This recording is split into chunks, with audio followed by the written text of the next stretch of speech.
The broadcast is now starting. All attendees are in listen-only mode. Good afternoon. This is Treasurer Falwell. I'd like to welcome everyone to the July 12th meeting of the North Carolina Local Government Commission to order. We barely have a quorum due to the absence of some members, and we got to start out like we're going to hold out. So we got to start with a quorum and end with a quorum. So just a little warning. I'll call the meeting to order. Cindy, you call the roll, please. Yes, thank you. This is Cindy Aiken. Members, if you'll just give me a here, make sure your mic's still working. Auditor Wood. Here. Thank you. Mr. Butler.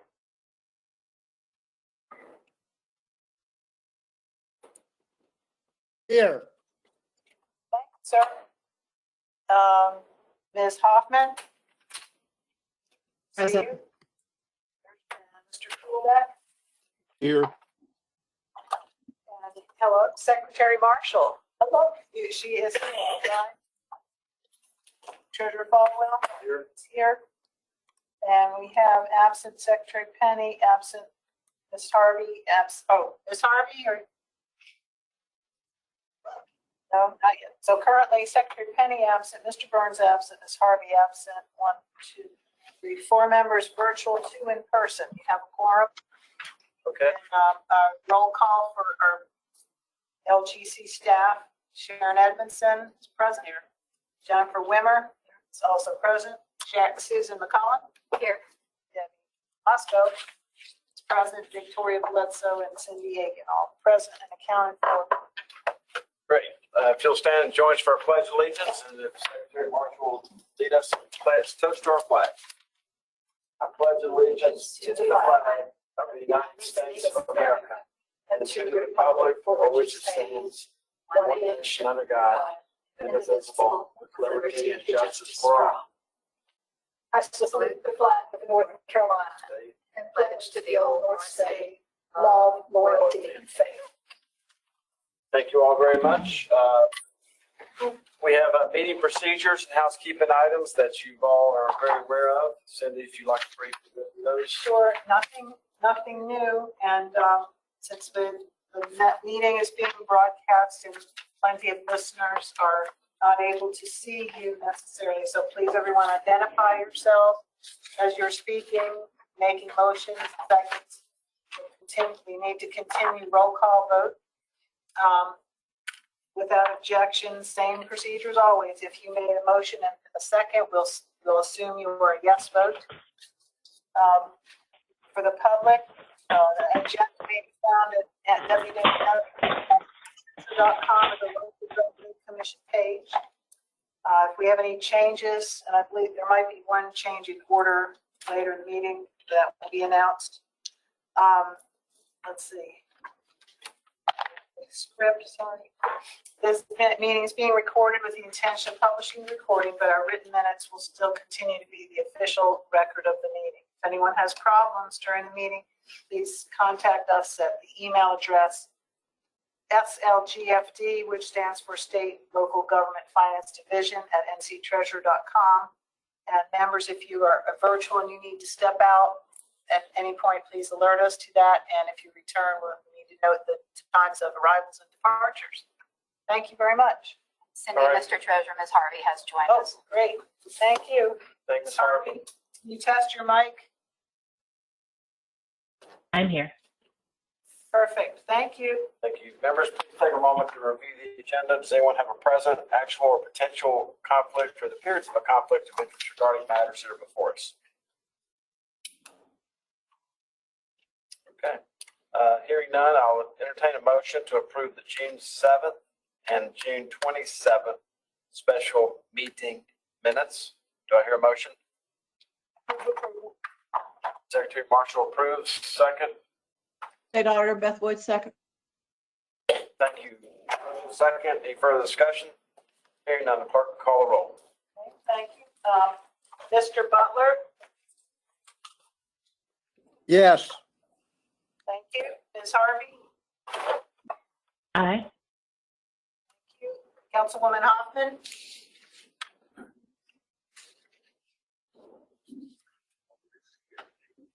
Yes.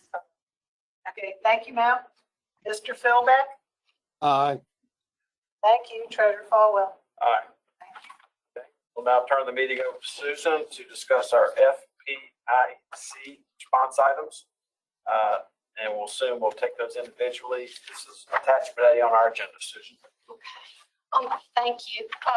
The first FDIC response item that I have is for the town of Boiling Springs Lake.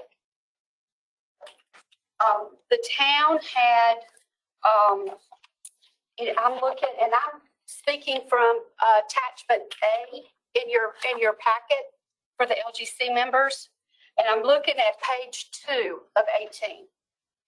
So the town of Boiling Springs Lake, in their 2021 audited financial statements, reported a fund balance available in their general fund that was less than the threshold of 34% that for units of similar size expenditures. Force of habit that provide similar services. The fund balance did increase from 2020 to 2021, so that was a positive trend, but it was still less than the threshold. Also, in the 2021 report, the financial statements were not submitted until January 5th of 2022. These were due on October 31st of 2021. The town did respond to both of these items as required. Their fund balance continues to be impacted by Hurricane Florence, or it was impacted by Hurricane Florence at June 30, 2021, and is still impacted at this point. I'll talk about that in a minute. In their response, they stated that they were waiting for FEMA to approve about $2.5 million in engineering fees for their dam reconstruction project. And accounts receivable are not included in the fund balance available calculation. So a large receivable will reduce that calculation. They also stated that the town's CPA firm was hampered with absences related to COVID, causing a delay in the work for the 2021 audit, which was the reason the report was filed in January. The town's portion of the work was completed timely. I followed up with them as I was preparing, and the receivable from FEMA is still outstanding at this point. There is an environmental study that the town needs to complete that needs to be completed prior to the funds being reimbursed to the town. But there has not been any indication from FEMA that the town won't receive the funds once that study is complete. Concerning the late audit, the town is contracting with another auditor for fiscal year 2022, and the town's response to their FPICs was satisfactory. Mr. Treasurer, we have the finance director and potentially the city manager on the phone to answer any questions. Okay. Welcome, Boiling Springs Lakes to our meeting. Did you have any response to what Susan just said? This is Treasurer Falwell. No, sir. This is Suzanne Tungate, the finance director, and David Andrews, the city manager. Okay. Everything she said was correct. If you have any questions for me.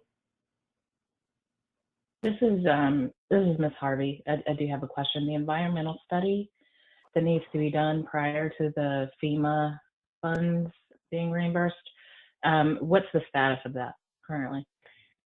FEMA is conducting the environmental assessment, and I believe it's in its final stages, which are public comment. And at that point, FEMA will continue the process to their administrative approvals. And then the project will be fully obligated by FEMA. Okay, so that's out of your control, I guess, is what you're saying. Correct. Yes. Thank you, Ms. Harvey. Any other questions? Yes. Mr. Butler? Isn't there an appropriation to help fill the lake back in, and is that impacting your budget this year? Yes, sir. We did receive $14 million from the General Assembly. However, the project for these 4 dams is $52 million.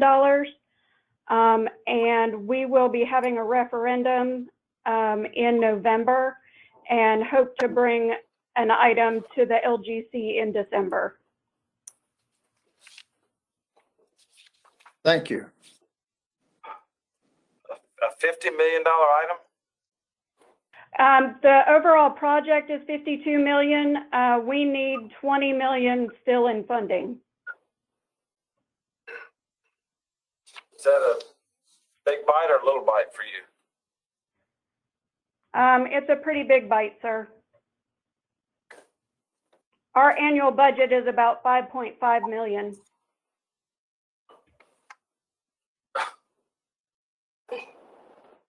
Okay.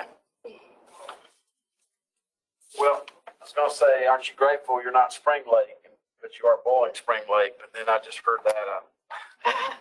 Took some of the spin off my comments. So the annual budget's $5 million. It is a $50 million project. Right. And so far, sir, so far we have $37 million in outside funding between FEMA, the state, and Brunswick County. Okay.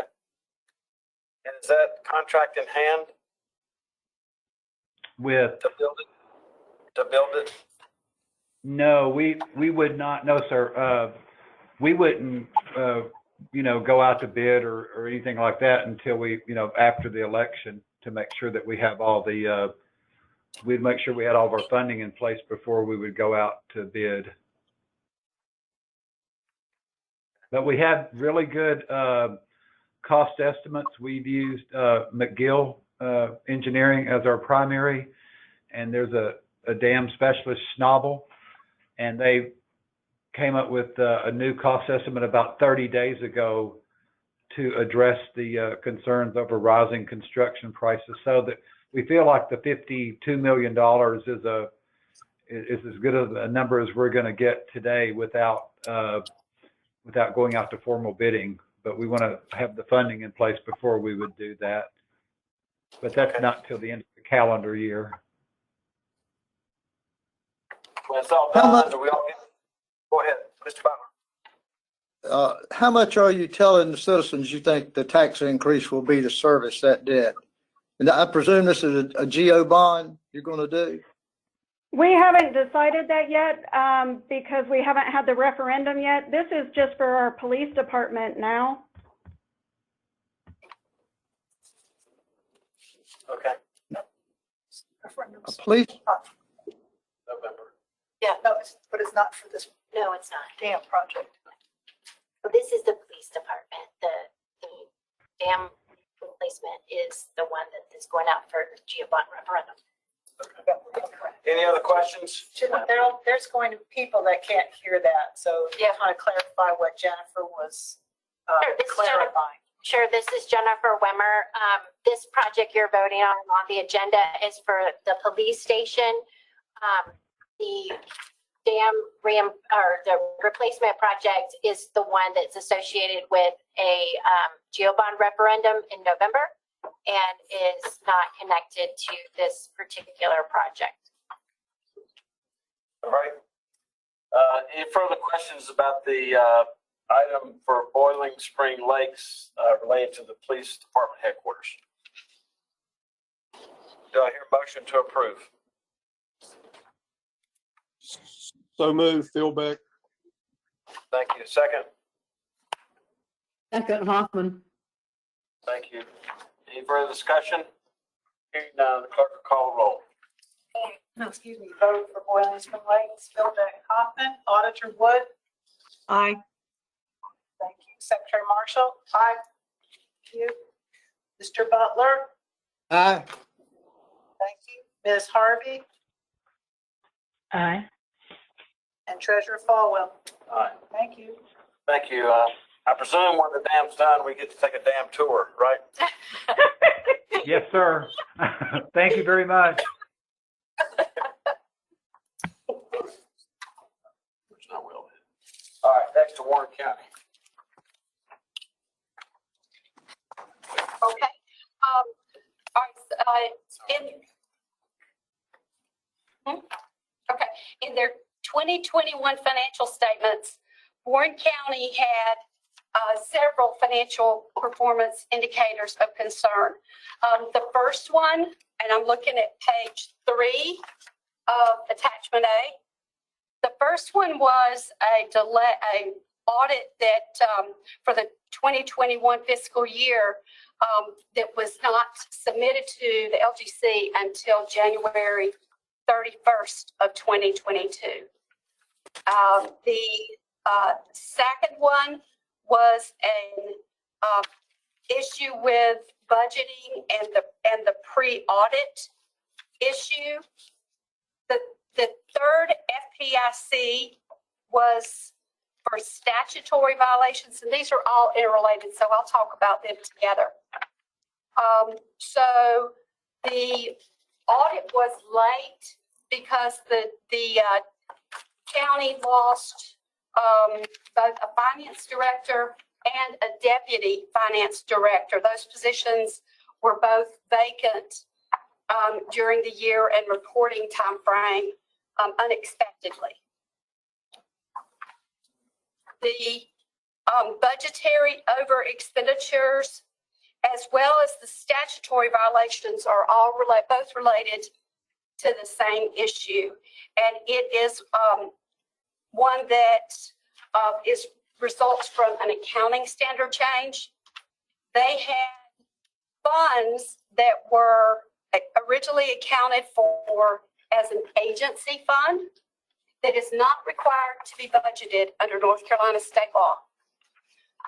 An accounting change that was implemented during 2021 no longer allowed those funds to be budgeted, to be accounted for in agency funds. When they moved them, as the accounting standard required, they had to move them into funds that were required under state law to be budgeted. So it was a disconnect between the reporting changes that were required by governmental accounting standards and what was required under state law. They have remedied that this year, and the statutory violation was the same issue. Both of them, the auditor report clicked yes for both of those issues, even though it was all the same item. On page 4, the auditor reported material or significant deficiencies in their report. The first 2 material weaknesses were actually related to the second and third FPIC that I mentioned already. That was the accounting change. The third material weakness was related to a lack of accounting resources and expertise. The new finance officer for the county is still being trained and attending classes for her new role. And the county has hired a retired finance officer to work with her and mentor her to provide the expertise and the needed training. One of the and another issue that the county had was they participate in a self-insurance risk pool for their employee health plan. The finance consultant wasn't aware of this, and the new finance officer didn't have the expertise to recognize it. So they are now in the process this year of setting up an internal service fund as required for accounting standards and handling that accounting appropriately. The county's response is attached, and they have dealt with the FPIC's. Their response for all of these was satisfactory. Mr. Treasurer, we have Commissioner Victor Hunt on the line with us, County Manager Vincent Jones, and Mr. Eric St. Singh, the Director of the Public Utilities Department. Vic, Vincent, and Mr. Singh, thank you for joining us today. Did you have any response to what you've already heard? Thank you, Treasurer Falwell. This is Vincent Jones. I do have Commissioner Victor Hunt, who's Vice Chair of our Board of Commissioners. We agree with Ms. McCullen's report. We have corrected every issue that was identified in the FPIC concerns that were relayed. One thing that Ms. McCullen didn't have is we have also, in addition to having our finance consultant on board with us, we have hired a deputy finance officer. That finance officer is a certified financial officer, and we expect that our director will be certified as well. Okay. Any questions from board members? I do. Yes, ma'am. It's kind of a generic question. This point of the self-insurance pool that was set up without the pool actually being created. It got caught mostly, or it got identified because they were seeking money from us. I guess on the auditor's reports also, but how can they get started on one without creating a pool? What governing body or what oversight is there on setting up self-insurance? Well, they actually work with the league on the it's part of that. And what they did not do is follow the accounting guidance on how they did it. They made the expenditures to the league that they had to make and accounted for those as health insurance expenditures, but they didn't handle it the right way according to what the GASB guidance is for risk. So they executed the contract and they did everything. They just didn't handle it appropriately within one fund like they're supposed to. So you can see a whole picture. The league handles the money? Yes. Yeah. Great question. Okay, any other questions? All right. I forgot to do this for Boiling Spring Lakes, but Warren County, the treasurer, just want to let you know that your unfunded healthcare liability is $433,000. You have nothing in the bank toward that, and your Elders liability is $5.5 million, with about another $2 million on top of that for the LEO pension. So just want to let you know about your $7 million of various unfunded liabilities. And we're seeing a lot of towns and counties who are, when they have reserves, starting to put it toward this issue, which will hold you in good stead in the future.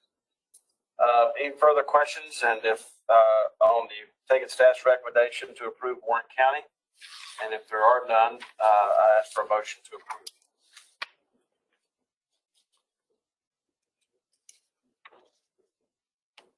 So moved, Nancy Hoffman. Thank you, Councilwoman Hoffman. Do I hear a second? Second, Marshall. Thank you, Secretary Marshall. Any further discussion? All right, hearing none, the clerk will call the roll. Vote on Warren County project. Hoffman, Marshall. Auditor Wood. Aye. Thank you. Mr. Butler.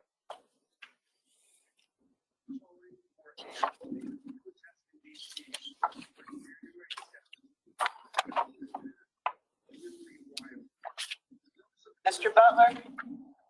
Aye. Thank you. Ms. Harvey. Aye. Mr. Philbeck. Aye.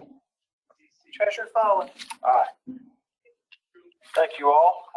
We'll now go to our consent agenda, which starts with Carolina East Health, Stanley County, and in Waynesville. Does anybody desire or staff desire to have any of these items pulled off for separate discussion? Okay.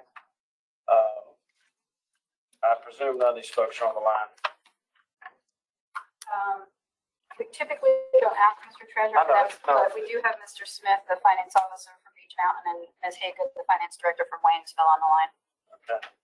Thank you, Beach Mountain and Waynesville, for joining us.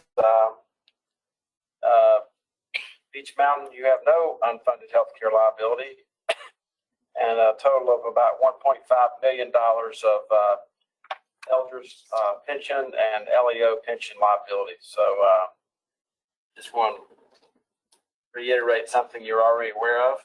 And Waynesville has $8.3 million of unfunded healthcare liability, nothing in the bank toward that, and about $6 million worth of combined elders and LEO liability. So we appreciate you joining us today for these approvals.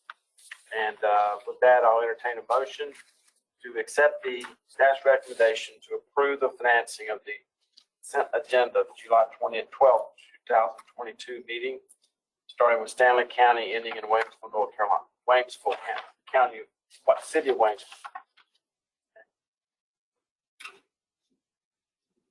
I'll move approval, but I do have a question. Thank you. And I've got a motion. Do I hear a second? Auditor Wood, second. Okay. And Secretary Marshall had a question.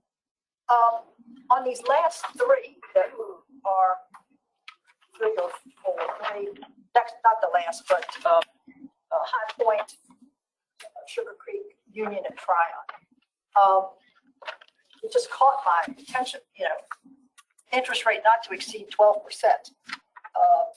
They have a lower interest rate, I'm assuming now, and this is an escalation clause that is potential.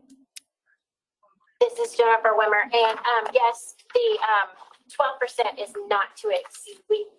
They have already fixed in or have their rate approved already on these, but we had to put legally a not to exceed rate on those transactions. 12%, since it's a developer deal and not necessarily a liability of the housing authority, we need to incorporate that into our not to exceed rate.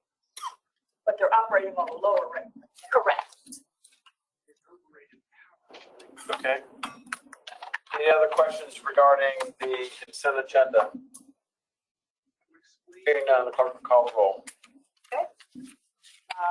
Motion Marshall, second Wood for the consent agenda. And absences to Mr. Butler, you're first.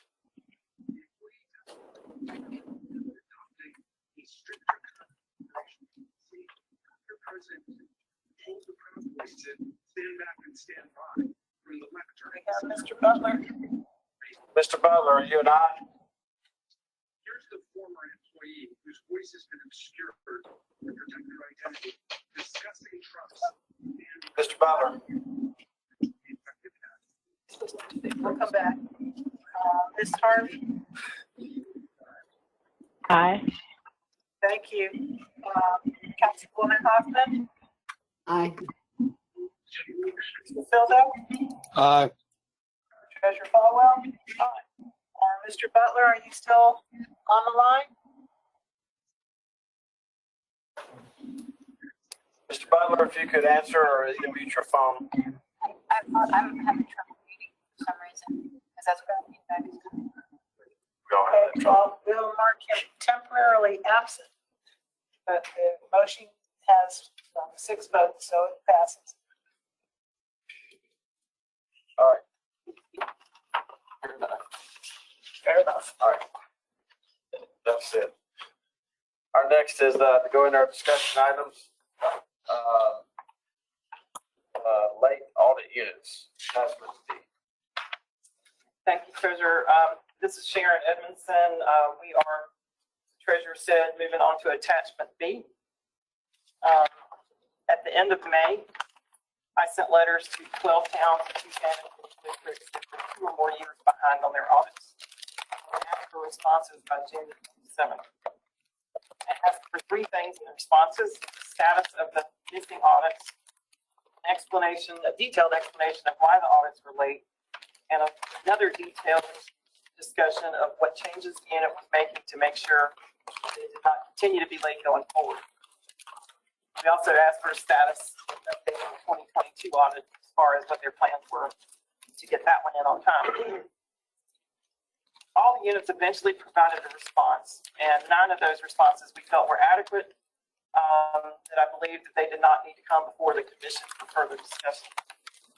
5 responses were not complete enough, in my opinion, and I've asked those units to be on the meeting today to talk about their circumstances and why their audits are late. In your packet, you have all the responses from all 14 units for your review. For the 5 units that are on the call today, I am asking you to please keep your initial comments to 5 minutes, and then the LGC members will have an opportunity to talk with you about your individual situations. So first up, we have the town of Black Creek. We are currently missing the 19, 20, and 21 audits. We have on the line Mayor Irvin Williams and I'm sorry, I'm reading from the wrong thing here. Mayor Ralph Smith, I'm sorry, Mayor, and Clerk Cindy Doherty, again from the town of Black Creek. Sharon, I don't see Mayor on here. You said Cindy Doherty is on. Yeah, there is a second. Okay, gotcha. Okay, Ms. Doherty and Mayor Smith, if you unmute your connection, you'll be able to address the commission.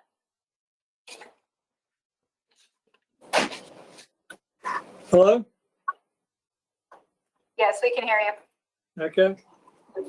I'm Mayor Ralph Smith Jr., Black Creek. I have Commissioner Candy Minshew with me and our town administrator, Cindy Doherty.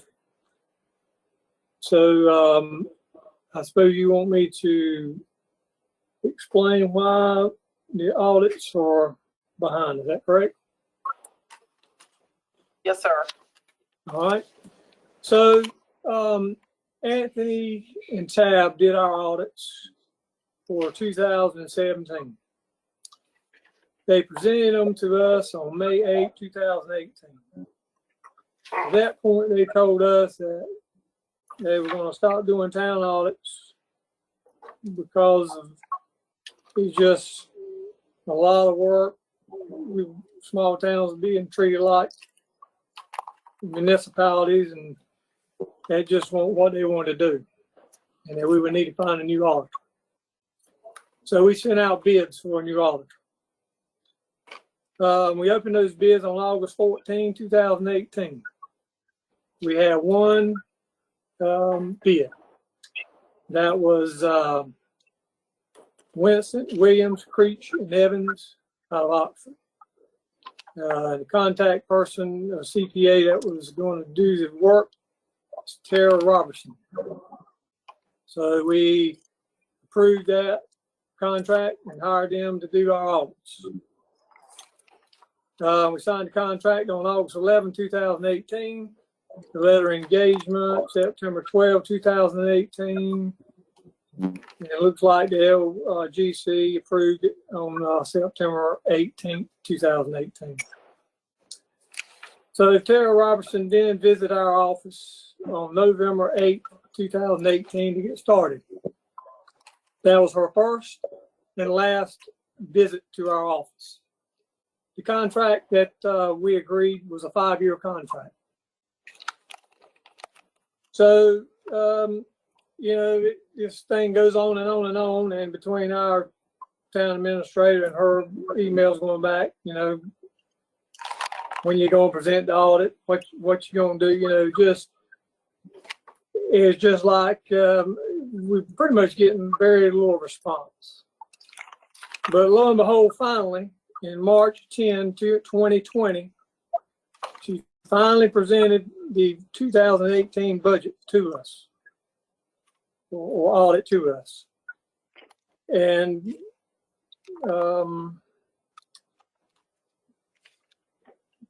that's the second time she visited town, and to my knowledge, that's the last time she's visited the town. So we have relied on her to we hire her, relied on her to do the work, and you see where we're at. It speaks for itself. Now, in the medium, I know we had COVID in 2020 and 21 that drug on, and who knows what issues that caused. But irregardless of that, she wanted us to hire somebody to do the pre-work. So we and also our attorney.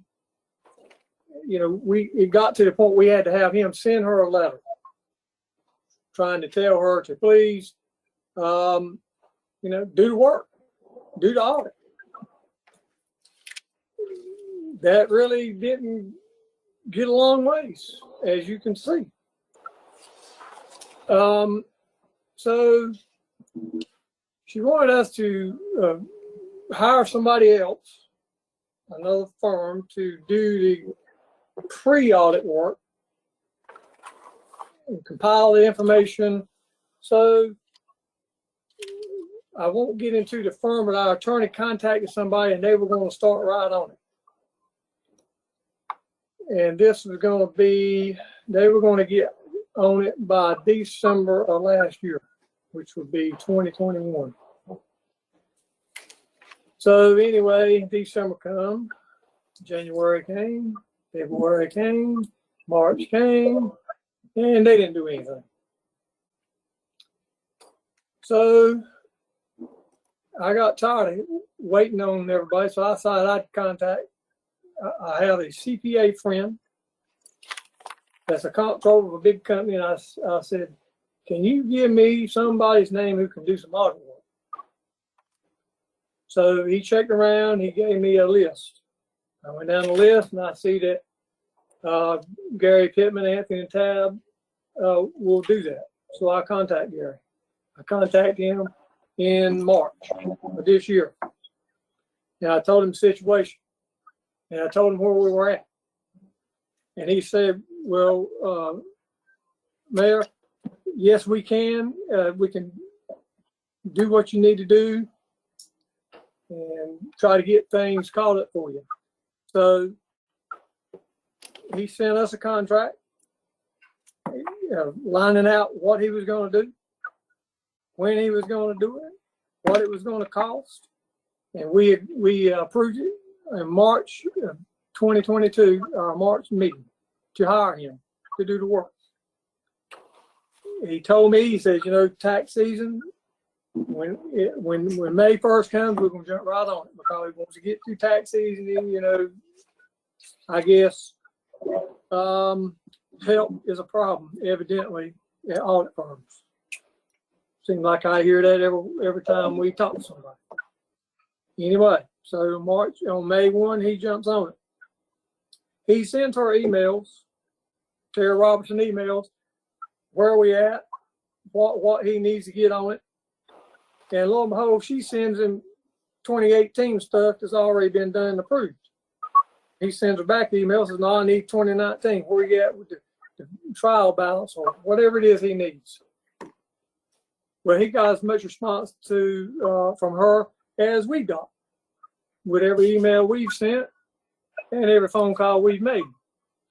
I believe we have records. We don't have our records. We have our records of emails we sent her.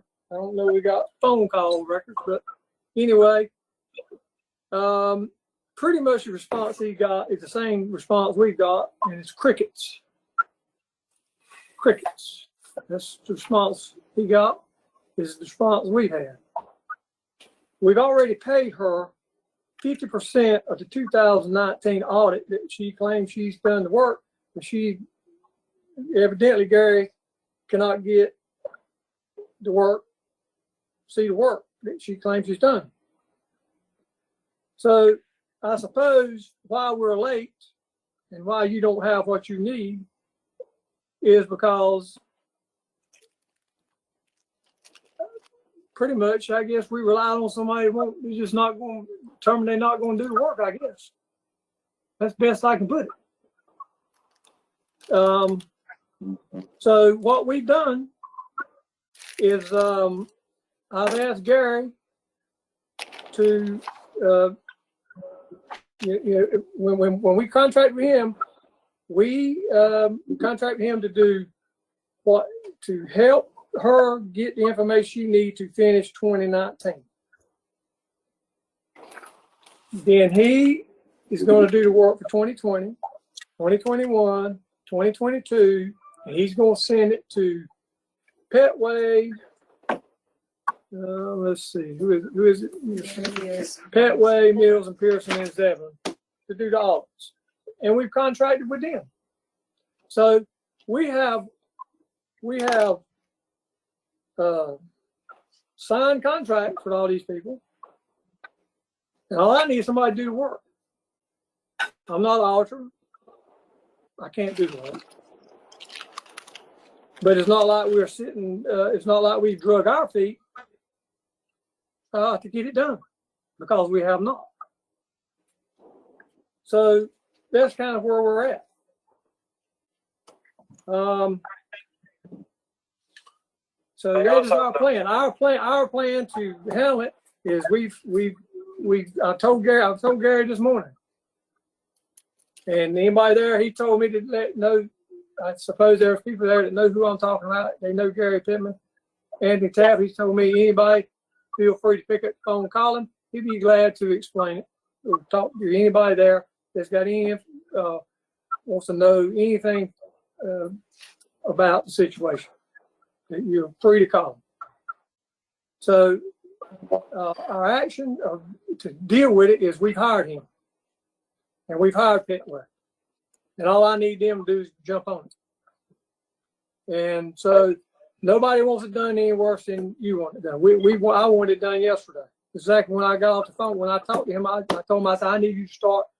I need you to start yesterday, but if you can be here tomorrow, it'll be fine.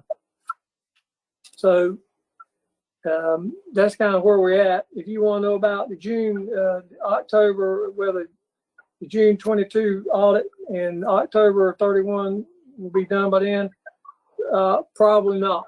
It's no me sitting here telling you today that it will be, and I just gave you the situation.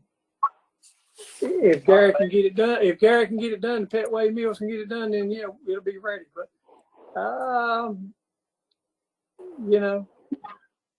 Mayor, can you hear us okay?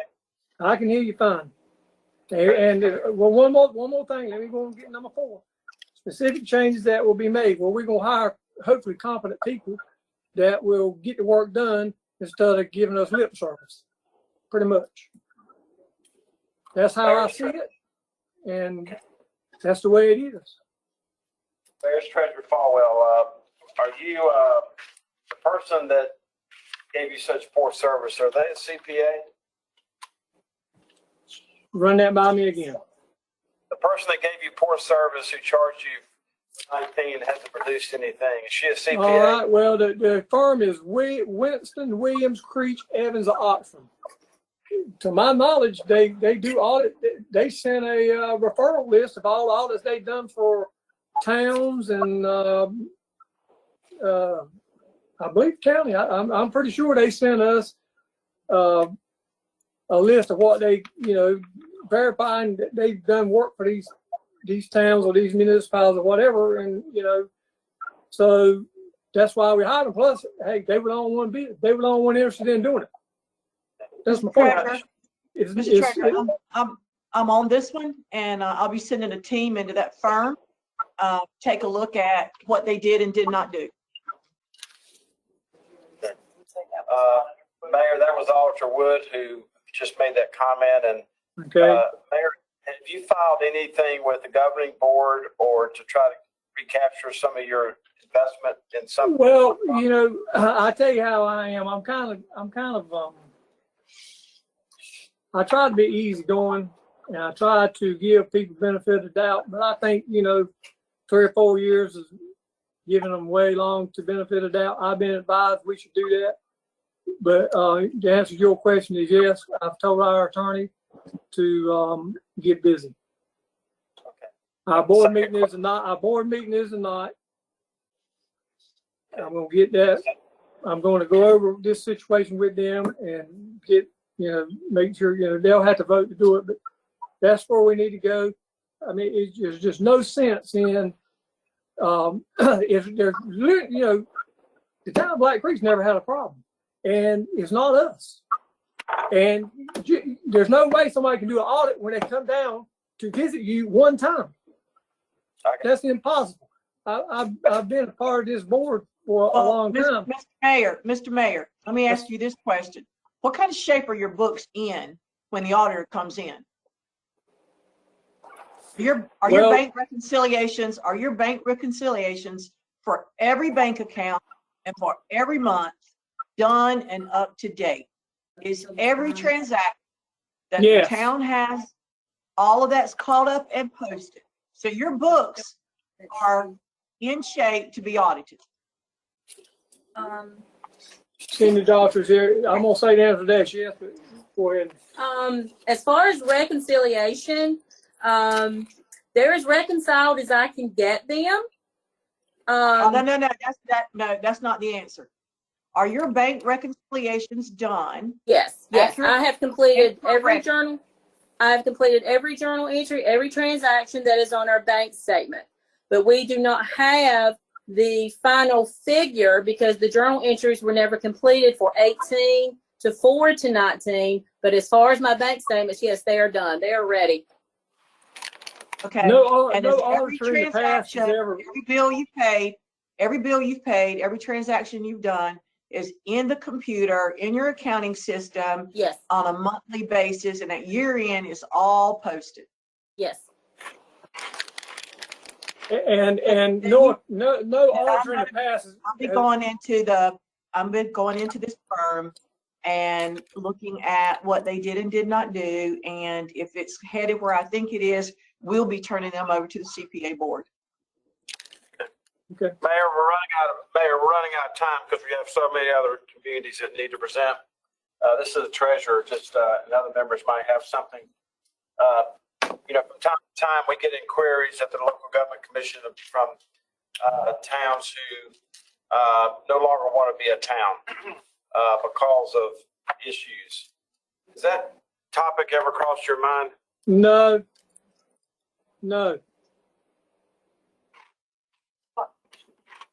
That's not something we're interested in. And Mr. Treasurer, I need some contact information from the town of Black Creek so that I can put my investigator in touch with them to get a complete rundown of everything I heard today. 9:30. We'd be glad to do that. And your exhibit B is the town clerk's phone number and address and name. Thank you. Okay. Secretary Martin. We were just checking the population. It's between 900 and 1,000 people. All right. We done with it? Thank you, Mayor. Thank you, Mayor. Thank you. Thank y'all for your help. I mean, hey, thank you. We want to get it done just as bad as you want to get it done. So any help you can give us, we certainly appreciate it. Mayor, I just want to say as the last word that just because you're not incorporated doesn't mean you're not a community.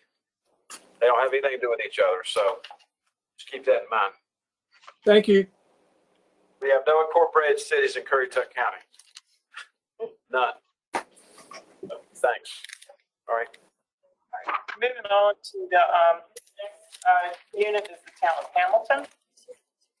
On the phone, we have Mayor Irvin Williams, 3 board members, and I was not given their individual names, and Finance Officer Allison Roebuck. And again, if you please limit your comments to 5 minutes.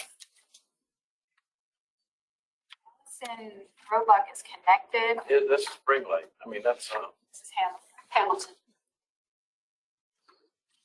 I know, but this Allison Roebuck's letter signature is on. Oh, Allison, Oh, if it's you on the can back hear, side of Black Creek. I'm sorry. if All right. you can hear us, Allison, I don't see you connected. If anyone else in the room, she's appearing on the list, but she has no connection. Unmute. I'm going to just quickly see if we have anybody else. I think they were all going to be in the room. So I don't have anybody else connected. So maybe, Sharon, could we please ask the town of Hamilton, any one of those representatives to connect? Allison, I see. Allison, I do see that you're here, but I don't see that Allison just messaged and said they're here. But Allison, you have no audio or video connection showing where we can unmute you to allow you to speak. Might need to, Sharon, can we move to the next unit? And Allison, perhaps if you could please disconnect and reconnect again and we can come back. All right. She said she'll call in. I could see her making comments in the question panel. She's called in. She says they're here and they can hear us, but they'll call in. Yeah, we're gonna have to, Allison, you're gonna have to disconnect and reconnect using the audio link that's available online, and not call in by phone. Otherwise we can't unmute you. Sharon. All right, let's move on then. And while we wait to see if they can get connected, the next municipality is the town of Lacoma. And we have Mayor Jeff Johnson, Town Administrator Darlene Newsom, and the contract accountant James Overton on the line.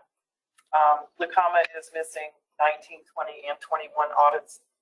And again, we'd appreciate it if y'all keep your comments to about 5 minutes. Ms. Newsom, your connection is unmuted. Can you hear us? Yes.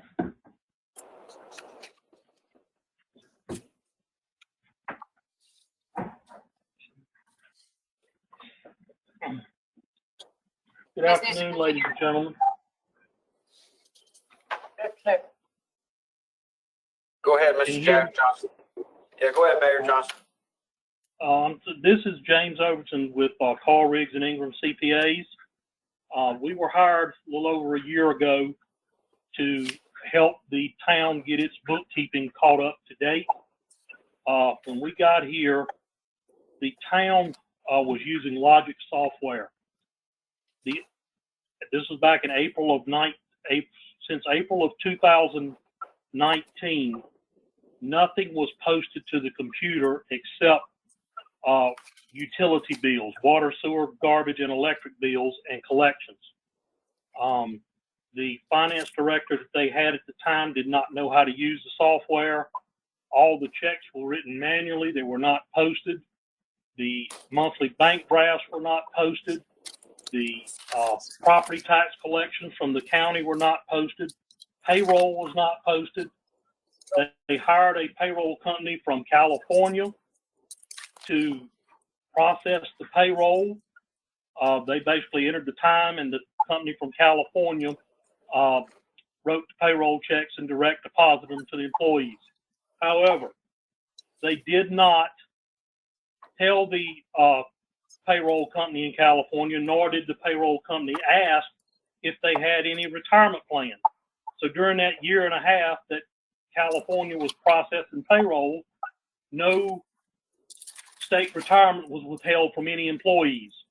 The town continued to file its audit reports and paid both the employee and the employer's share of the audit reports, costing the town about $35,000 that should have been withheld from employees. The payroll company in California also filed for 19 and 20 federal unemployment tax.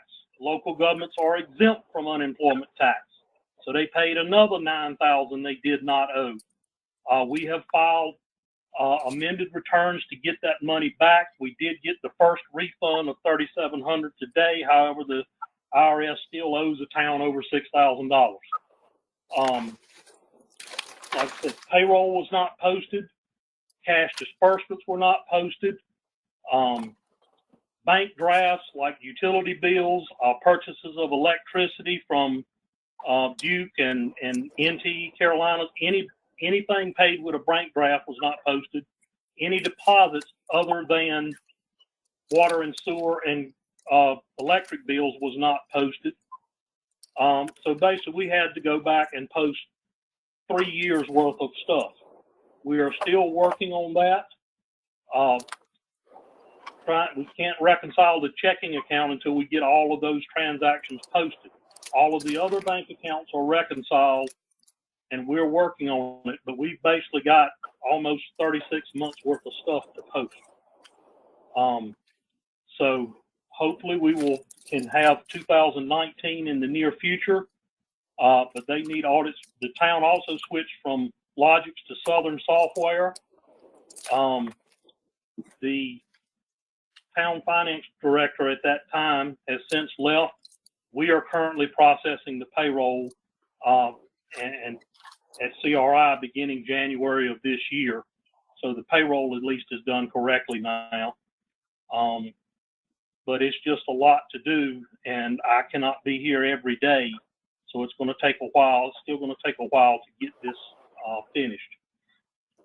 But the former finance director was just completely incompetent and was not capable of doing the job. This is the questions. Yeah, just 1 second. The people in California, are they still involved? No, sir. We fired them as of January 1. Do you have a sense of what your unfunded, what your liabilities could be for all the things that were possibly in arrears but not posted? Well, right now, all of the CDs and savings and all of those accounts are reconciled up to date. The checking account, the town actually, as far as money, is in pretty good financial shape. They have about $4.9 million in the checking account as of the end of June. We filed the LGC report, I think, what was it, Thursday or Friday? Or one day this week. We've already filed that. In total, they have about $8.9 million in the bank. So financially, they're in good shape. Their books are just a mess. Do you have any reason to think that during this whole process there's been any embezzlement? So I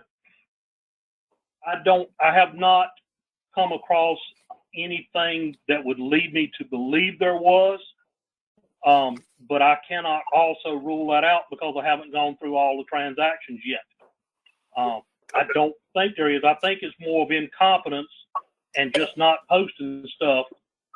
I don't have any suspicion yet of any embezzlement, but I cannot rule it out either. Some other members have some questions. Go ahead, members. And then remind me again your name. It's James Overton. Mr. Overton, how long have you been involved with the town trying to help them get their books straight? A little over a year. See, I have a concern with that. You don't even have 2019 closed out, right? No, ma'am. I've got it almost closed out, but I have been working on doing their budget for the current year, getting their current year book so that they have an idea of where they stand. So lately we've been concentrating on the current year rather than 19, and I realize 19 needs to get done. That's right, and I just wonder if your capacity is such that this is going to take 3 or 4 years to get it done. No, ma'am, but I would say it would take a few months to get it done, not a few years. I can live with a few months, but I'm not going to live with a year or more.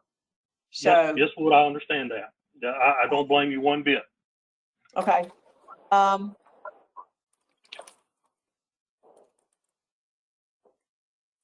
That was all I had. The timing of things. If you've been a year and you don't even have 2019 closed out, I hear you're closed. But then that means that there's 3 more years to do, and that looks like 3 years. So I just want to make sure that the council, treasurer, LGC understands that that is not reasonable for this to take 3 more years. So I am looking for a few months or some alternative. And now I'm talking to the town of Lucama, some alternative, because we're not going to be sitting here waiting 3 more years without taking some different actions against the town.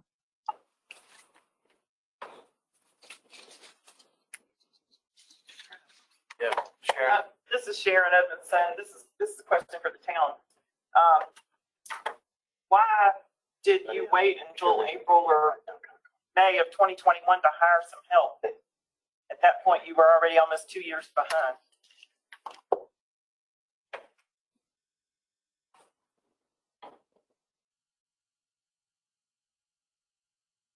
Yes, man, this is Jeff Johnson, the mayor. I got voted in December of 19, and right after a few months after I got voted in, I asked the past administrator what kind of help did she need, and I was aware then of the audit that needed to be done. I kept on asking her for help, and like Mr. Overton said, evidently she didn't know what her job duties was. That she was hired from a job past administration that's not here no more. But at the same time, weren't you aware that you weren't getting any financial information for you to make decisions on from month to month or week to week?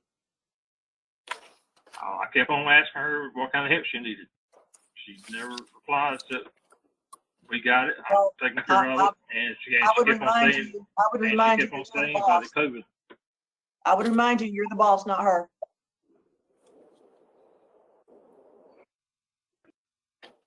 It took me almost a year to get the keys to the office.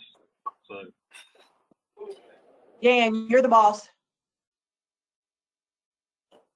So you say I can fire and hire one person by myself, not the board? No, of course it takes the board, but my gosh. That's what I'm saying. Okay. Secretary Marshall? There was mention of a lawsuit in your response letter. Is that still hanging out there? And it seemed like that might have had an effect with the council not moving forward on some things. I just didn't quite understand. I really don't understand. Okay, it was a hindrance of the board, some of the board members not being able to move forward because of the previous board had the majority of the vote. And they continued to let my predecessor get farther and farther behind.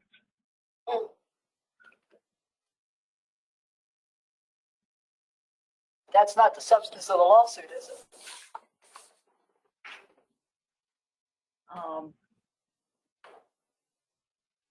Repeat that again. Well, it says here it's an EEOC lawsuit. Has that been resolved? No, not yet. In the very near future. Is that currently interfering with the work to get the audit in shape? Yes, because most of my time is spent, well, just the majority of my time is spent on pulling records and files, trying to find files for the attorneys. But the lawsuit was filed by an employee and former commissioners against current commissioners. The lawsuit was filed with 3 employees, a former commissioner,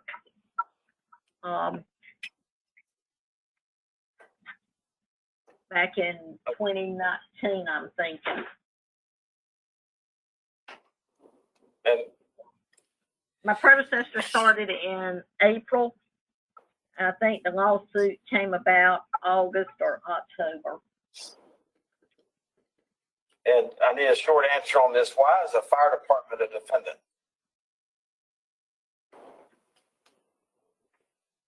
Say that again, sir. Yep.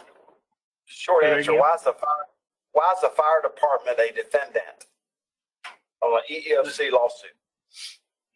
On that answer out of that I'm aware of, they're trying to get more like employees involved, and they were making statements that we pick the calls we go to, and that is not true because we don't know who we're going to until we get on the scene.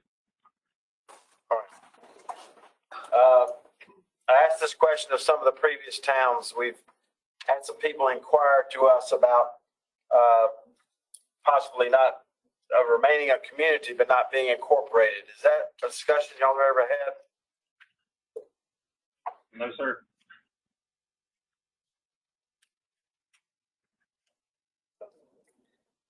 This is the treasurer. I'll tell you what I told them, that just because you're not incorporated doesn't mean you're not a community. So, any other board members or questions? Any other board member questions? Excuse me. No question, Mr. Treasurer, but a comment. Again, I want to reiterate, I do not think this commission should accept that this is going to take any longer than a few months to get this resolved.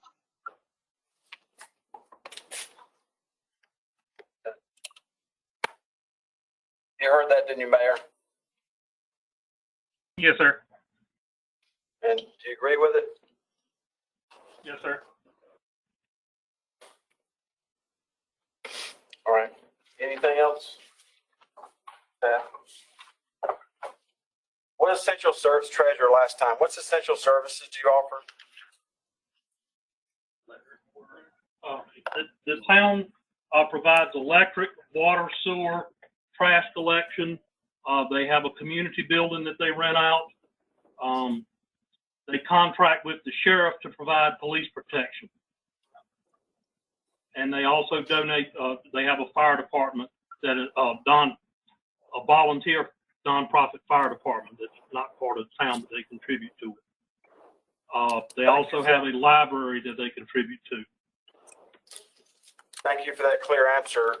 There's no anticipation from your standpoint to expand any essential services, correct? Sorry, I did not understand the question. You don't anticipate expanding any essential services. That means adding more essential services or adding to the essential services you already offer. That's not being contemplated, correct? No, sir. They will maintain the current services. They do have some construction going on in the town, a new subdivision with a number of houses that they will be extending electric and water and sewer services to the new homes, but no new services, no, sir. Okay. And have you, on your water and sewer, have you contemplated any kind of regionalization?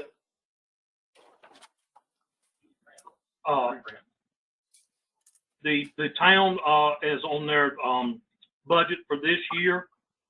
They increased their garbage fees, they increased their electric fees, and also their water and sewer fees. I think about the water and sewer went up about 10%. All of that due to anticipated increases from the city of Wilson and from the electric companies that they purchased from. We were notified by all of them that their rates were going up, so the town increased their rates accordingly. Okay. Any other questions from board members? Just one more. Sharon, is this going to be on our agenda monthly to the progress for all of these, not just the common, but for all of these? It can be. I'd appreciate that. Then I won't have to remember to go back and look at these. Right. So that the progress of all these on this list, the ones with no satisfactory answer as well as the ones with satisfactory response, that all of these are tracked and we are notified monthly the progress. Yes, ma'am. Great idea. Thank you. Thank you, Mayor. Yes, sir. Thank you. All right, next. All right, do we have the town of Hamilton now? All right, so up next is the town of Hamilton. Mayor Irvin Williams and Finance Officer Allison Roebuck, as well as some board members. When we sent the letter to the town, they were missing the 20 and 21 audit. The 20 audit has since come in. Town was in good financial shape overall. It had some internal control findings on bank recs, errors in recording transactions, and some misplaced manual water meter reading records, which delayed the audit. It wasn't a loss of the water sewer fund, but they still have sufficient working capital in that fund. So I'll turn it over now to the mayor, Mayor Irvin Williams, town of Hamilton. Good afternoon. I'm here to explain to you what was going on with the town. Previously, we had a bookkeeper who was doing the work for us, and this gentleman, he had a stroke. Followed by that, he wound up having cancer and passed away. Then we awarded the contract to another CPA firm. When we awarded that contract to that firm, we started to work on it and got the first one done for 18, 19. and then he was given 1920. And as to cut to the chase on that, as of today, he's already completed and submitted it to the LGC, the 20. And we've already contracted, well, talking to another CPA firm to do our 21. So that is, they've been instructed to go forward and do 22. We've also, the changes that we have put in place, our part is going to certification school now for in the UNC school in Chapel Hill. And we've hired a part-time clerk to fill in to make sure that everything still continues to go on while that's being done. We also have a CPA that's following the clerk until she gets her complete certification of being done. But all our records are up to date. And we also have brought in a new software system, which is FMS, which is recommended by LGC, one of the software. But we have done everything that we can to move forward with this situation. Okay, Mayor, this is Treasurer Falwell. I'll ask you the same question I asked the others. With a population of 200, does the view of the board ever contemplating just being a community and not being incorporated? No, sir. What essential services do you offer? We offer water, sewer, and electric. And are you one of the players and to possibly partner with Martin County on water and sewer? Yes, sir. In a positive way? No, well, the board has concerns on that. So that's a board decision as of right now. Okay. And what's your tax rate? The tax rate this year is moved up. We moved it from 61 cents to 70 cents. And if somebody were to economically look at your town, what would jump off the page at them in terms of economic prosperity, higher than state average of low fixed income people? What would jump off the page if somebody were to take a Polaroid of your community? I would say probably the river would be something that would bring it in. I didn't hear the answer. I'm sorry. I would say if they looked at our town, some of the things that would attract people here would probably be the river, the Rosenwald School, and the river coming up in reference to the veterans. Okay. Any other board members, any questions or comments or concerns? I do, Treasurer, Mr. Treasurer. It's hard to understand what's been said here. Is there a timeline for the audits that are not done to be finished?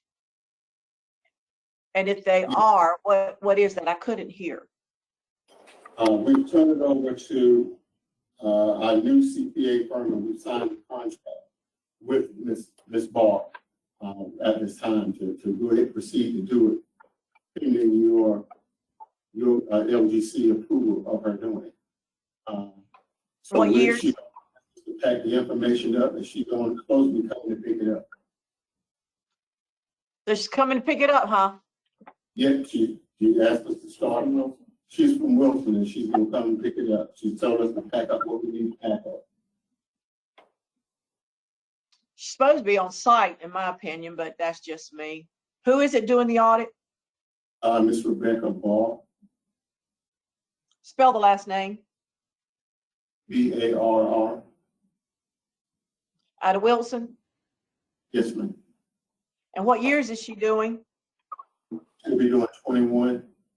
As soon as she finishes with 21 and gets it submitted to you all, she'll be doing 22. And what's her timeline? I believe when I look, I have her contract right in front of me. I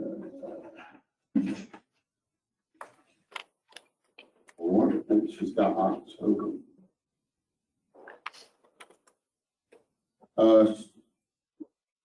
She has October, I believe. October 2022 for both audits. No, she's doing the first audit. And then we're hopefully, we're gonna go ahead and turn it over to her to do this one. But.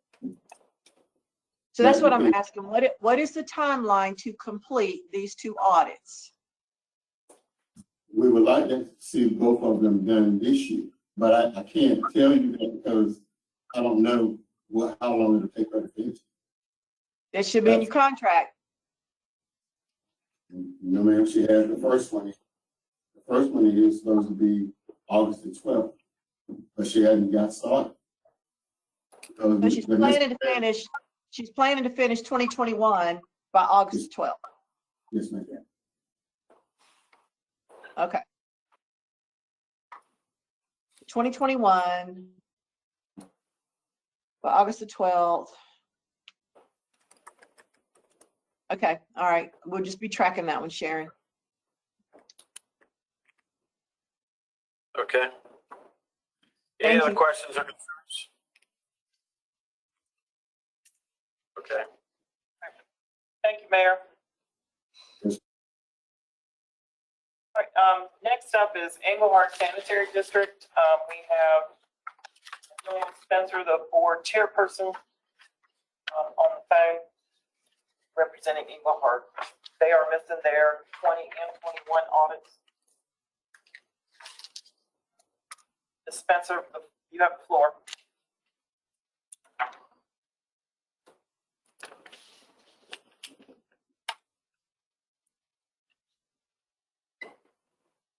Okay, can y'all hear me? Yes, ma'am. Okay, I'm sorry, I'm away from my office today, and I don't have anything with me, and I don't have any excuse other than to tell you guys that I am totally volunteer, and I have done my best. All our records are up to date. We use QuickBooks.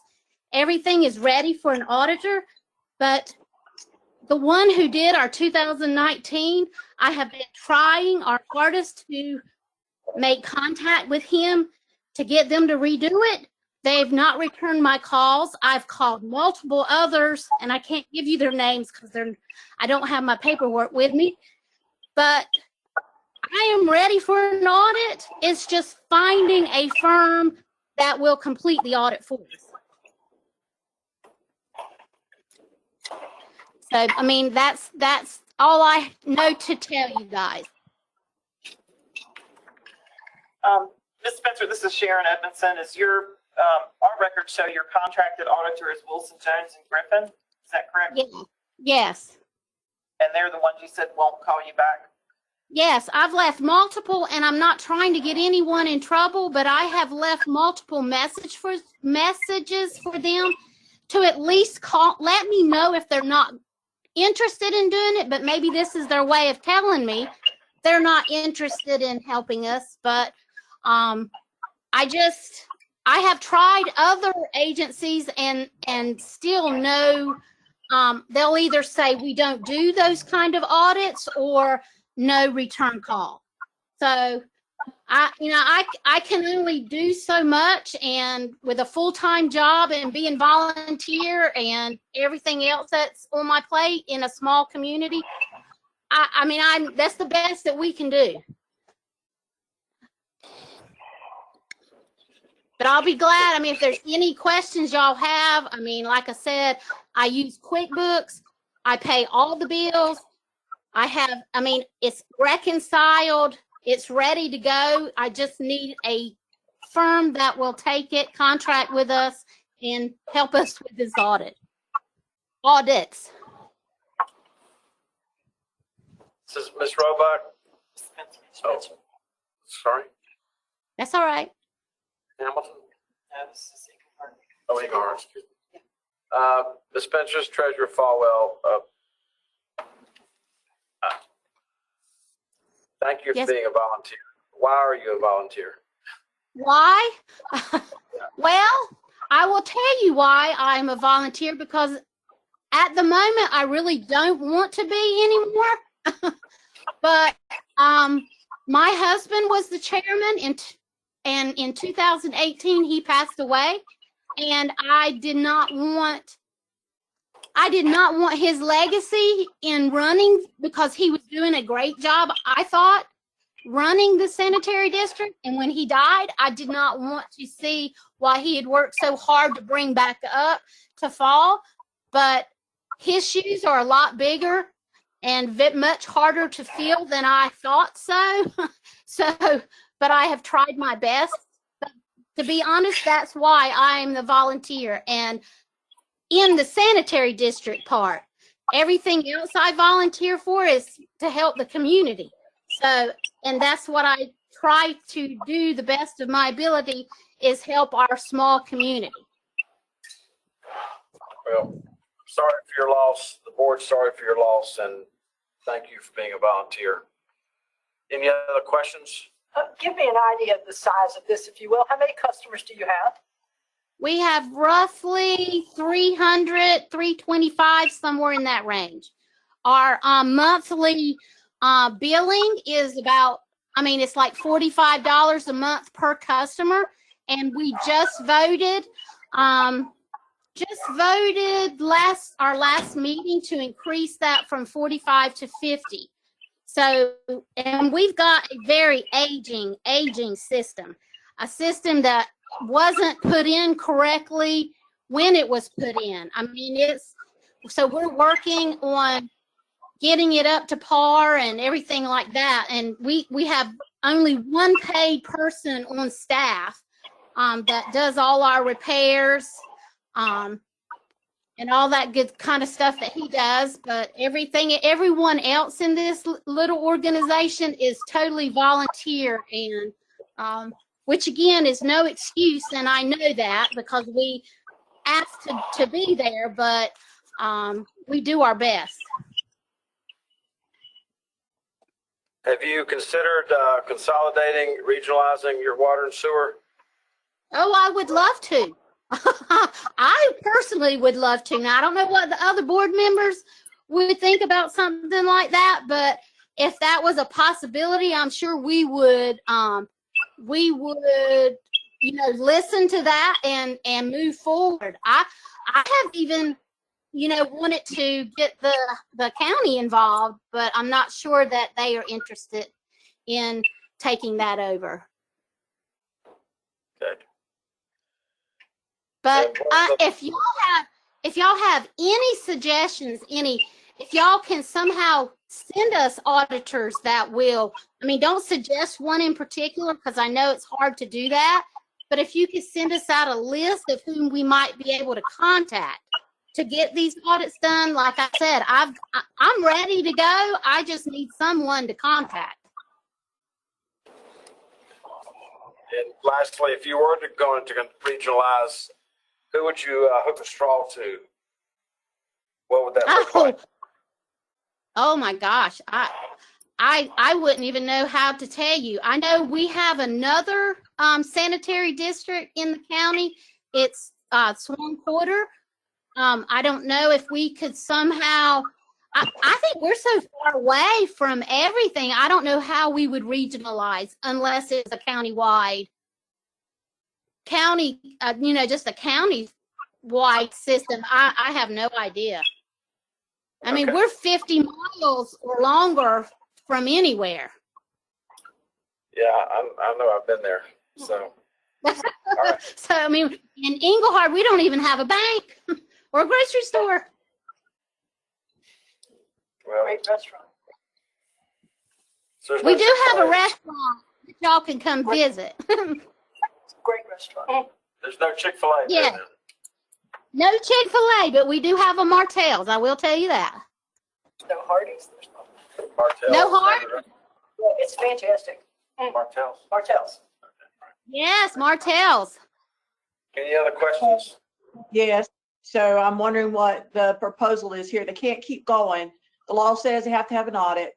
They're not getting an audit. Don't have any hopes of getting an audit. So how long are we gonna let this drag out? I don't want y'all to let it drag out. I'm asking Ms. for Spencer, I'm help. not asking you, Ms. Spencer, I'm not asking you. I'm talking to the commission. Oh, okay. I'm sorry. This is Sharon Edmondson. We will provide her with a list of firms that do work in that part of the state and see if there are any that she has not contacted. We also will reach out to Wilson, Jones, and Griffin and find out why they are not responsive. We still have a contract on file for them for 20 for Englehart. There's not been any effort by the firm to void that contract. So, So it is, they're not just reaching out, they've already got a signed contract for 2021. 2020. I mean, 2020, and William Jones and Griffin, and that was the other thing I was going to ask. If they won't respond to Ms. Spencer, then Sharon, and I know they'll respond to you. So again, if they've got a signed contract, I don't understand about these CPA firms. I just don't understand. And if I'm not giving them something they need, I mean, why don't they tell me what I need to give them? Sure. And Miss Spencer, I would assume your books sound, given your energy and how much you care about this, I'm assuming your books are up to date and ready to go. You just want an audit. Yes, ma'am. Yeah, that's again, Sharon, these CPA firms that are just not responding to these clients. I mean, we all know having the records like we found out in the first one we talked about, and not, passing on these records and the journal entries and things like that. I mean, they could lose their license over that, or at least come under discipline from the CPA board. I'm not real sure how bad this one will look, but this is just not right that the CPA firms treat these clients that way. And so, Ms. Spencer, I have every confidence that the LGC will get you an answer. But again, you got a signed contract. It ought to be acted upon. It really should. Thank you. Thank you. Any other questions? That's the last one. All right, thank you, Ms. Spencer. Thank you, Ms. Spencer. All right, the last one is the other sanitary district in Hyde County, Swan Quarter Sanitary District. We have Jeffrey Stokesbury, the board chairperson, and Viola Williams, the clerk, on the phone. They also have a contract with Wilson, Jones, and Griffin to do their 2020 audit.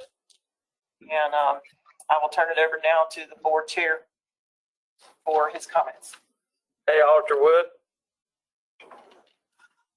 Next time we go through this, I think we ought to invite some people from the CPA Board of Examiners to come to the LGC meeting to listen to some of this.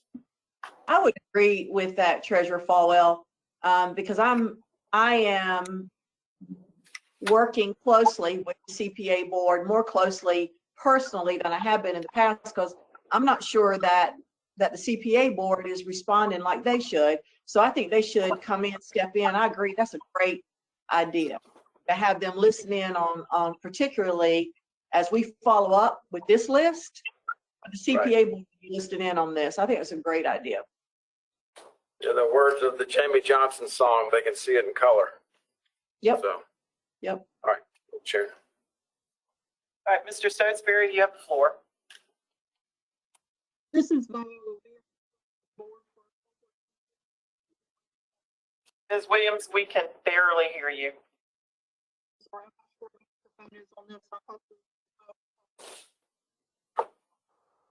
Can you hear me good now? We could there for just a second. Okay. That's much better. Okay. All right. So, Inglewood County. Second word. No, ma'am, you're fading out again.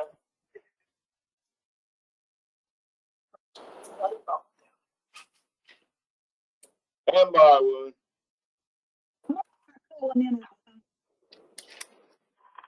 What to reschedule? Ms. Williams, we can't hear y'all at all. We're going to reschedule and get you on landline.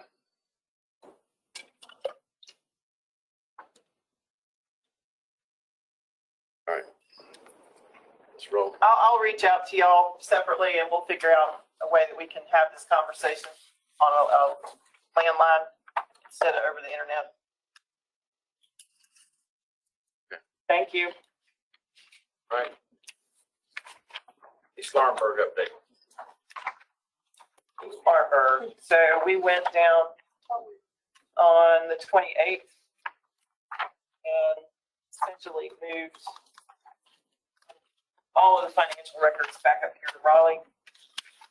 The staff of the town was present, helped us out a great deal. And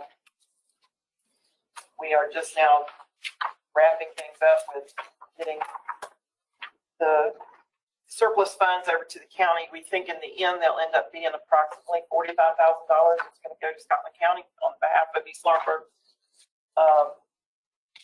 We have the locks changed at Town Hall. County has the keys.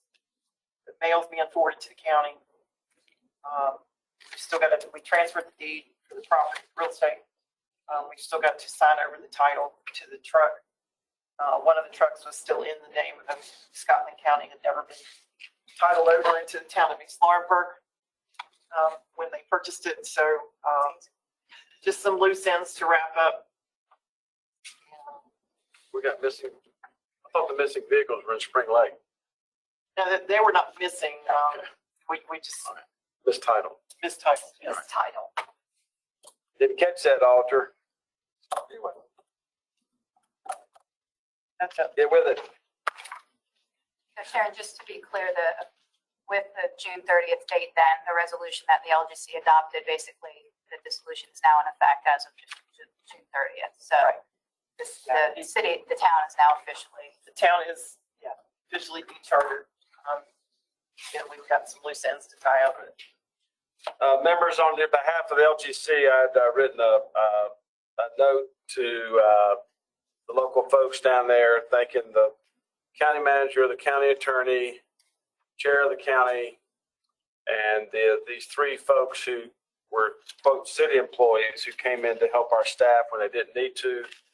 They bring you sandwiches? Or just water? Just water. No margaritas? No margaritas, just water. But they came in when they didn't have to and volunteered to help them load trucks, load boxes, load vans. And so we're sending a letter of thanking them. I'm sending a letter thanking all of those individuals for their help in getting closure to this.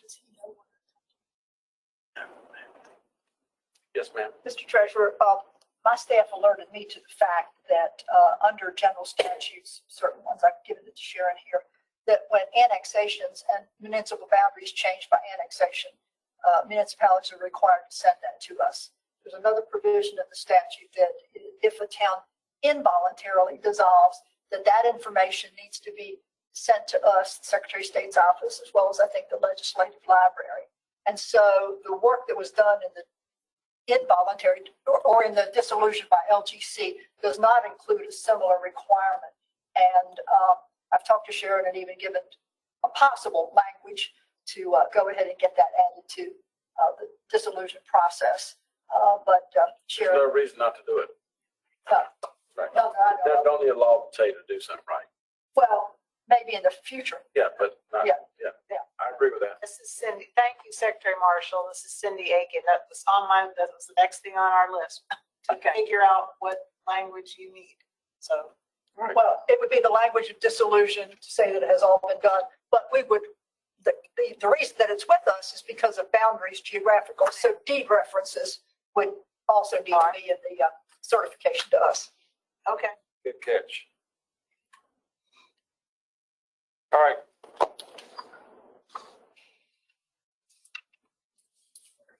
Okay, number 18. Number what? Oh. Mr. Butler says his internet's down. That's why he's not looking any older. So he's frozen. There he goes. Susan, update for only one vote needed. Yes, just one vote needed. I'm speaking from attachment C. the unit updates, budget amendments, and resolutions. I've got unit updates for the units, the 8 units that we're managing, 7 units that we're managing. This is the last time you'll see a routine update for East Laurinburg, but we wanted to include it since there was some activity that happened during June as we completed the work there or got close to completing the work there. There are just routine updates there for the rest of the towns, other than Eureka. On page 5 of this packet, there's a resolution to appoint a finance officer for the town of Eureka. We've had a staff person, Vanessa Cooper, who is an assistant director in fiscal management, has resigned. And I do want to thank Vanessa for her years of work with the commission. She's done a really good job with us, and we're going to miss her. But as she is stepping away, we are appointing Michael Milam of the fiscal staff as a finance officer and terminating Vanessa's appointment from being a finance officer with the town. We're also terminating her account signatory, or as an account signatory on the bank, and retaining Michael. He already is listed on their bank resolution. We're appointing Kendra Boyle, who works with us in fiscal as an additional account signatory for the town as backup. We do write the checks and keep their books. There's really no staff, there's no board for the town anymore, so we are it. So we write the checks, and we have to have dual signators. Then we need a third person for that. We also have, or a fourth person rather, we also continue to retain Tony Edmondson as the deputy FO and the account signatory for the town. So that is the only item that I have to vote on, have for y'all to vote on today. The fiscal accountability agreement summaries and where we stand with all of the work that goes with that. Particularly at this point, the 2023 budget reviews are complete. You can see, if you look at page 19, there are about 5 units that have not yet, that did not provide, or they provided our budget reviews late. But we've got a lot, we've still got a lot of unit visits to do, but those are we'll be scheduling those this summer. So that's all I had on attachment C, and I will turn it back over to the chair for the vote. Okay. Do we have a motion to accept, to adopt the resolution to appoint the new finance officer of Eureka? Mr. Treasurer, did I miss, have we had a change on the updates? It says here on Robertsonville we needed a vote. Yes, ma'am, that was an update. Well, that'll be pulled for next month. The only vote needed is this resolution. Yes. Thank you. Thank you. Okay, sorry. Do I hear a motion? So moved, Auditor Wood. Okay. Second?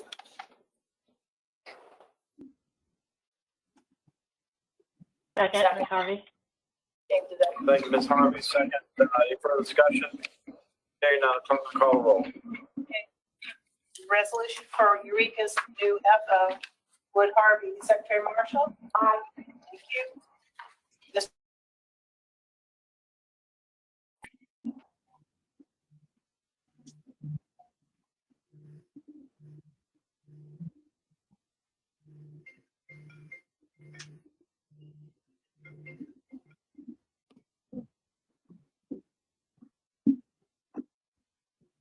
Y'all went away. I was gonna ask you, was it just me, but we've lost them? Yeah, We we've lost lost, Yeah, I can't see him we anymore. lost the ones in person.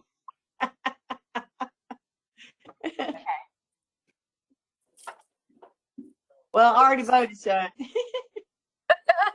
There we go. There we go. Yeah. Right. Mr. Butler, can you hear us? If you are ready to. Yes. Okay, we'll take a yes on Eureka. Okay. Councilwoman Hoffman? She unfroze. Well, Mr. Philbeck, we know you can hear us. Aye. Okay. Ms. Hoffman? Yes. Aye. Thank you. Thank you so much. And Treasurer Falwell? Aye. Thank you. So where are we now? Next item is the 20. Okay. Turn the meeting over to Sharon for some resolutions adopting uniform guidance policies related to ARPA funds, the 5 units that are under the LGC control. Thanks, Treasurer. We adopted similar policies in a previous meeting for the town of East Laurinburg, and now we've got to go back and pick up the rest of these municipalities that we are managing funding for. These policies are essentially identical, except for the financial management and internal control policy, which you were provided a hard copy of that, and then 1 copy of the other policies, rather than send you 300 pages of material. So the policies that you have before you for each of these of the 5 units, the units are Eureka, Kingstown, Pikeville, Robertsonville, and Spring Lake. And you have policies to adopt on eligible projects, allowable costs and cost principles, non-discrimination, records retention, conflict of interest, and financial management and internal controls. These are all required by federal uniform guidance in order for these localities to be in compliance with federal regulations regarding ARPA funds and other federal dollars too. Sharon, we did adopt these already for East Laurinburg last month, and we won't be adopting these for spring CS2 because they won't be receiving ARPA funds. Right. So, yeah, we did these last month for East Laurinburg, so this is essentially the same thing. The reason we're not adopting for Cliffside Sanitary District is they did not receive ARPA funds. Only counties and municipalities received that money. Okay. If Cliffside were to get money from ARPA through DEQ at some point in the future, we would have to come back and adopt these policies for them. Okay. Thank you. And we need a motion? Yes. Do I hear a motion to accept the uniform guidance policies as presented by Sharon? So moved. Hoffman. Thank you. 1 minute and a second. Second, Philbeck. Any further discussion? Hearing none, the clerk will call the roll. Okay, we're voting for 30 policies. 21 in Ellswood, 6 per unit. Auditor Wood. Aye. Thanks. Secretary Marshall. Aye. Mr. Butler. Aye. Thank you. Ms. Harvey. Aye. Thanks. And Treasurer Falwell. Aye. Thank you. Okay, what's next? That is all the official business. We have 2 items All right. that we need to just briefly discuss. Okay. The first one, I'm going to turn over to Debbie to talk about Senate Bill 265. Okay. And something a little more. Thanks, Sharon. Commission members, we just wanted to give you a brief overview of some of the provisions of Senate Bill 265 that was signed by the governor on July 7th. There's a number of provisions affecting the operations and the authority of the LGC. So I'm going to provide a brief verbal overview, but we'll follow up with an email and documentation. The The first part addresses bond transparency, and there's going to be some additional disclosures that finance officers have to make with regards to general obligation bonds, securing debt through that method, through Article 4. And that will actually add, if you recall in your findings, they have to make adequate, not excessive, necessary, and expedient. There'll actually be another finding to make with regards to that the assumptions that the interest calculations were based on are reasonable.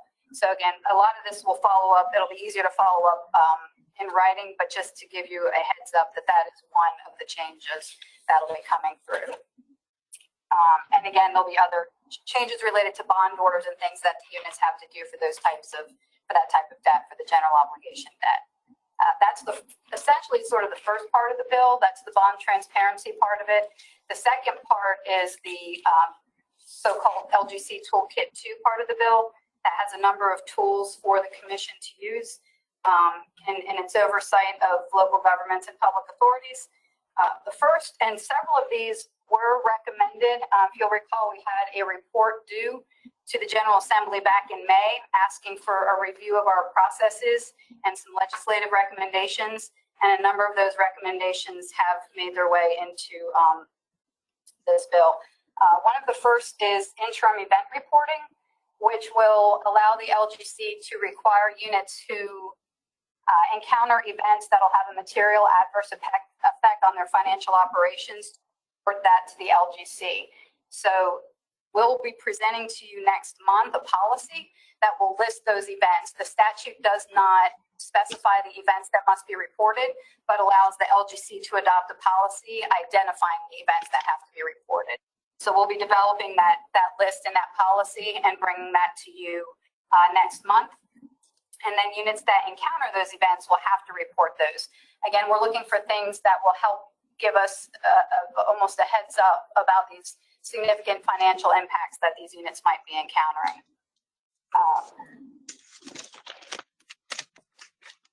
Fidelity bonds, there have been some changes made to the requirements for fidelity bonds. Instead of having a flat amount set, that's now keyed to the unit's annually budgeted funds. It had been a flat $50,000 before. That amount is now being keyed to the unit's annually budgeted funds with a cap on that. So again, that was a recommendation made through that report to the General Assembly. Another change you'll see in your approvals that come before you for consideration is a change in the exception for contracts coming before you for approval. There had been exceptions to what contracts required LGC approval.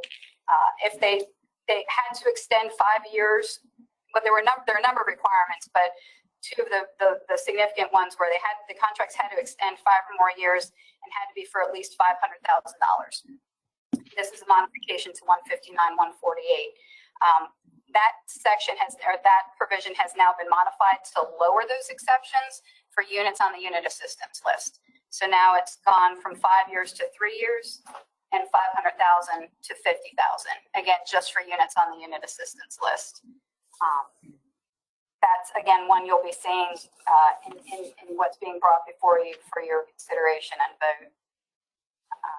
One other one that's really, I think the last one this is significant for us is notification. If a unit is created that is subject to the Local Government and Fiscal Control Act, that unit will be required to notify us. Occasionally units have been created and we weren't aware that they were subject to compliance with the Local Government Budget and Fiscal Control Act. So this has a requirement on that unit to notify us so we can start tracking their compliance. I think that hits the major ones. Again, we'll follow up with an email, a summary, a link to the bill, but a summary, and also some details on. We're working already on operationalizing these. That needs to be operationalized, but just wanted to give you a quick summary and how we're addressing those. Sam, did I miss anything?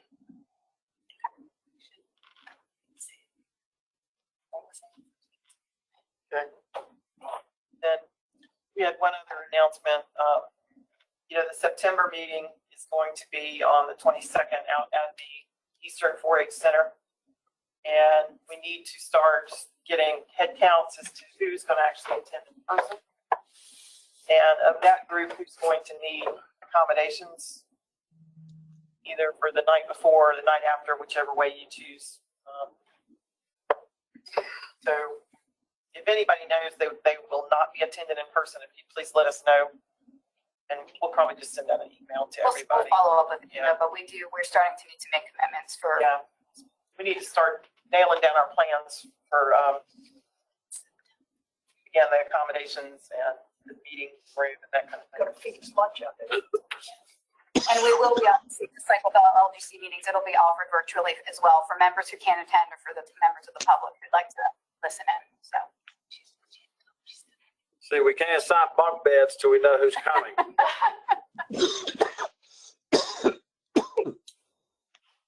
It's on all your bucket list, we know. There's no mosquitoes out there. All right. How far is that restaurant from there? Long way. A long way to that restaurant. Yeah, I was wondering that. 2 hours drive. Oh, that's not. The food's good. Worth it when you. Yeah. All right. So, everybody heard that. Just, if you already know you're not going, you got a wedding or some other thing you got to be at. I mean, you know you're going to be out of town. Just let us know so we don't have to keep pinging you about this. Okay. The folks out there at 4-H are really excited about it. So I want to thank the staff for entertaining this. So, anything else? Go around the horns. Any board member have any comments or closing thoughts before I ask for adjournment? Motion to adjourn. Treasurer, just so you know, Auditor Wood did have to drop off, so. Dr. Per Diem. Okay. Anyway, say things when she doesn't hear you. It's easy. Anybody else have anything to add or offer? So, with that, I'll entertain a motion to adjourn.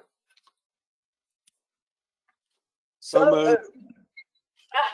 Second, Marshall on motion, second by Phil Beck. Any further discussion? Hearing none, the clerk call the roll. Mr. Butler. Yes. Okay, excellent. Ms. Harvey. Aye. Councilwoman Hoffman.